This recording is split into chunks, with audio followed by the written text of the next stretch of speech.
சாமி வணக்கம். நாங்கள் ரேடியன் சேனல்லேருந்து வரோம், யூடியூப் சேனல்லேருந்து. சொல்லுங்கள் சார். மலைக்கு போயிட்டு வந்துட்டிங்களா? எத்தனாவது வருஷம் போகிறீங்க? இது 23வது வருஷம் போயிட்டு வந்துட்டேங்க. குற்றாலம் போய் குளிச்சுட்டு வந்துட்டேன். சுவாமி ஐயப்பா, எனக்கு ஒரு டவுட்டுங்க. 18 வருஷம் முடிஞ்சால் தென்னங்கன்று வைக்கணும்னு சொல்கிறாங்க. அதோட ஐதீகம் என்னங்க உங்களோட பார்வையில்? 23 வருஷம் போயிருக்கிறேன் சாமி. சரிங்க. நான் இது வரைக்கும் தென்னங்கன்று வைக்கலைங்க. ஏங்க? அதாவது அது அப்படி இல்லைங்க. 18வது வருஷம் போனால் தென்னங்கன்று வைக்கணுங்கிறதெல்லாம் அப்படி பழக்கம் இல்லைங்க. சரிங்க. என்னால் முடியல ஐயப்பா. சரிங்க. சரிங்க. செத்து போச்சு. ஓகே. என்னால் இனிமேட்டு உன்னை வந்து பார்க்க முடியாது மலை ஏறி வந்து.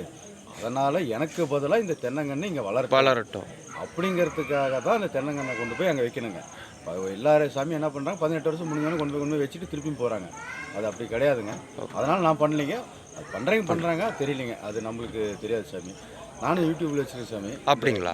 இந்த வீடியோ எனக்கு ஷேர் பண்ணிவிட்டு. சரிங்க. இங்கே எங்கேருந்து வரீங்க? நாங்கள் மேட்டூருங்க. மேட்டூர் மேட்டூர் அணைங்க. என் யூடியூப் சேனல் பேர் செல்வகுமார் டானு. ஓகே, நன்றிங்க. ஓகே, தேங்க்யூ சாமி.